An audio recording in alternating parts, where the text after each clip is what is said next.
Untuk wawancara yang pertama dilaksanakan bersama Bapak Kepala SMK Negeri 1 Kertajati, yakni Bapak Haji Ahmad Karyono, SPD MPD.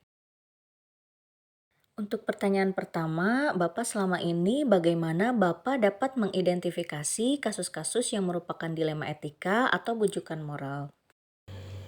Ya, karena dilema biasanya ada dua hal yang memang nyaris sama-sama penting, sama-sama benar. Karena dalam dilema etika, kita dihadapkan pada dua kebenaran yang saling berlawanan. Seperti itu ya Bapak. Nah selama ini kira-kira bagaimana Bapak menjalankan pengambilan keputusan di sekolah Bapak, terutama untuk kasus-kasus di mana ada dua kepentingan yang sama-sama benar atau sama-sama mengandung nilai kebajikan Bapak?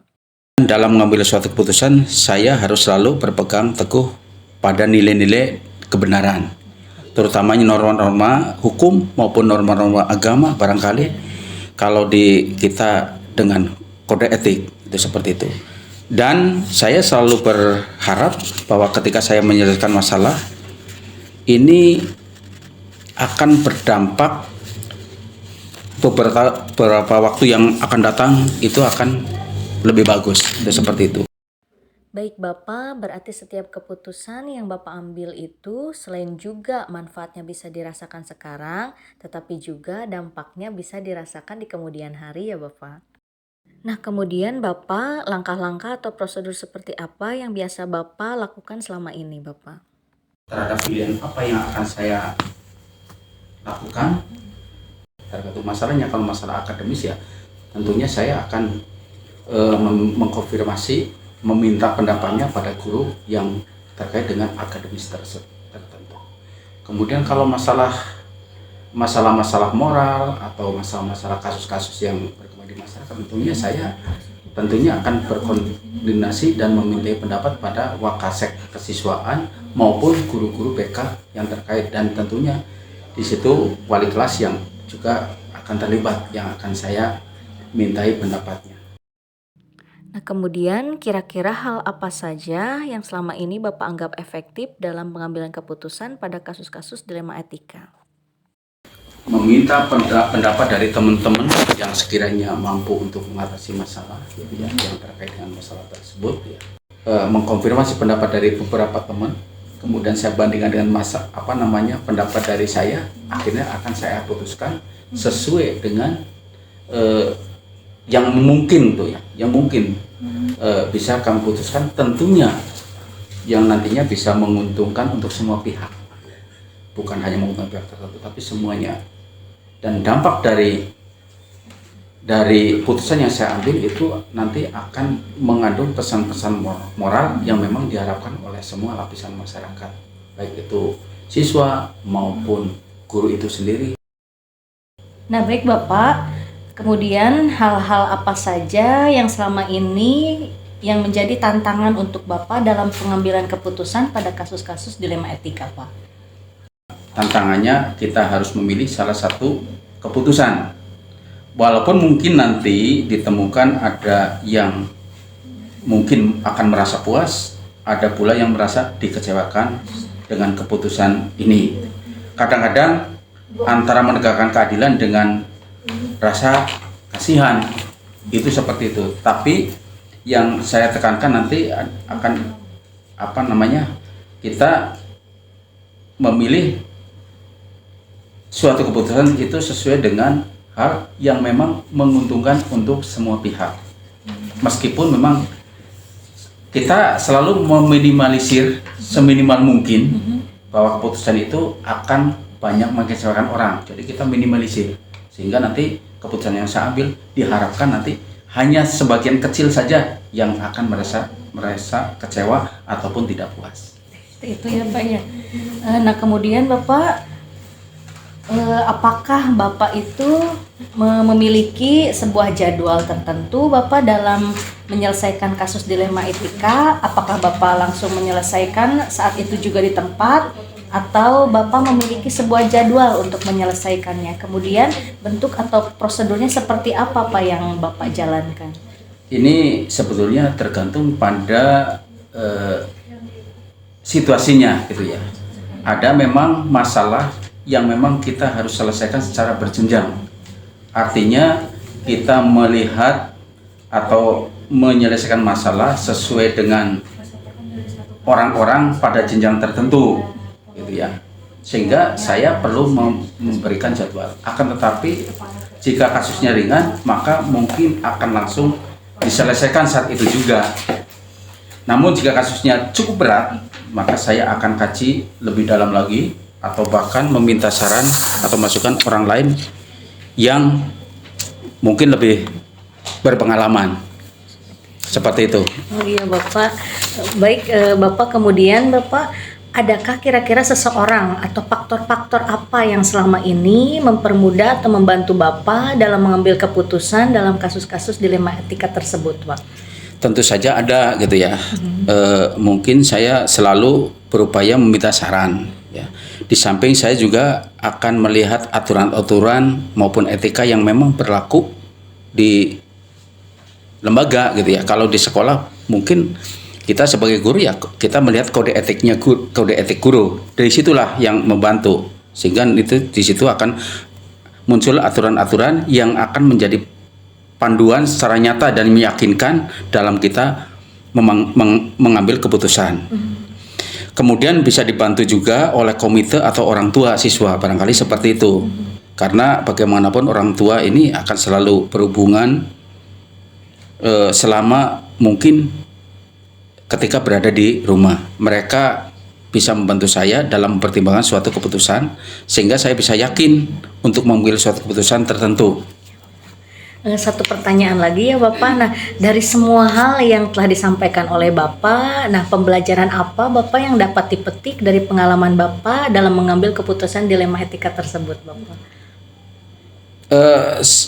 Pembelajaran yang bisa saya petik bahwa dalam hidup ini saya selalu membutuhkan orang lain. Iya Bapak. Gitu. Kemudian dalam mengambil suatu keputusan saya harus selalu berpegang teguh pada nilai-nilai kebenaran, terutamanya norma-norma hukum maupun norma-norma agama. Barangkali kalau di kita dengan kode etik itu seperti itu. Ini juga kami selalu anggap ini sebagai suatu pengalaman yang berarti untuk dalam hal pengambilan keputusan, sehingga ketika suatu waktu nanti ada peristiwa yang sama, tentu keputusannya akan bisa kami kembangkan sesuai dengan situasi yang terjadi pada saat itu. Seperti itu ya Bapak. Bapak luar biasa sekali percakapan hari ini. Terima kasih banyak. Saya mendapat banyak ilmu sekali dari apa yang telah Bapak sampaikan. Mohon maaf kalau saya mengganggu waktunya Bapak. Terima kasih Bapak. Oh, sama-sama Ibu. Iya Bapak. Waalaikumsalam warahmatullahi. Untuk wawancara yang kedua dilaksanakan bersama Kepala Sekolah dari SD ITGen Kusukawana, yakni dengan Ibu Yesi Tia Gunawati, SPD. Ibu mohon izin untuk bertanya bagaimana mengenai pengalaman Ibu dalam menyelesaikan masalah di sekolah yang Ibu pimpin. Untuk pertanyaan yang pertama, selama ini bagaimana Ibu dapat mengidentifikasi kasus-kasus yang merupakan dilema etika atau bujukan moral Ibu? Setahu saya, dilema etika itu merupakan situasi di mana kita harus memilih salah satu keputusan antara yang benar dengan yang benar. Namun keduanya saling berlawanan. Sedangkan bujukan moral itu merupakan situasi di mana harus memilih antara yang benar atau yang salah. Kemudian Ibu selama ini bagaimana Ibu menjalankan pengambilan keputusan di sekolah Ibu, terutama untuk kasus-kasus di mana ada dua kepentingan yang sama-sama benar atau sama-sama mengandung nilai kebajikan, Bu? Selama ini apapun yang saya putuskan, insya Allah saya berusaha mengutamakan keputusan yang tidak merugikan peserta didik. Selain itu juga saya berupaya bahwa keputusan yang saya ambil manfaatnya bisa dirasakan oleh sebagian orang. Jadi nggak hanya untuk kepribadian sendiri atau kelompok tertentu. Seperti itu ya Ibu. Nah berarti setiap keputusan yang Ibu ambil, Ibu selalu mempertimbangkan kira-kira keputusan tersebut supaya tidak merugikan siswa ya Ibu. Nah kemudian Ibu, langkah-langkah atau prosedur seperti apa yang biasa Ibu lakukan selama ini Bu? Langkah-langkah atau prosedurnya biasanya saya akan mengidentifikasi terlebih dahulu situasi yang sedang terjadi. Kemudian yang kedua, menelaah bagaimana sih fakta-faktanya, kemudian dikaji secara mendalam. Yang ketiga, biasanya juga saya akan meminta pendapat dari rekan atau orang yang saya percaya. Setelah menemukan kebenaran atau situasi yang terjadi, baru saya akan membuat keputusan yang bisa dipertanggungjawabkan. Ibu, kemudian hal-hal apa saja yang selama ini Ibu anggap efektif dalam pengambilan keputusan pada kasus-kasus dilema etika, Bu? Memanggil orang-orang terkait untuk mengidentifikasi kebenaran. Kemudian meminta pendapat dari orang yang saya percaya mampu memberikan saran. Ibu, kira-kira hal-hal apa saja yang selama ini merupakan tantangan dalam pengambilan keputusan pada kasus-kasus dilema etika, Bu? Karena dalam dilema etika ini kita dihadapkan pada dua kebenaran yang saling berlawanan. Maka tantangannya kita harus memilih salah satu keputusan. Walaupun mungkin nanti ditemukan ada yang merasa puas, ada pula yang merasa dikecewakan, kadang antara menegakkan keadilan atau memang rasa kasihan gitu. Benar sekali ya Ibu, kadang kita suka bingung dalam memilih apakah kita lebih memilih menerapkan keadilan atau lebih memilih rasa kasihan kita ya Ibu dalam memberikan keputusan.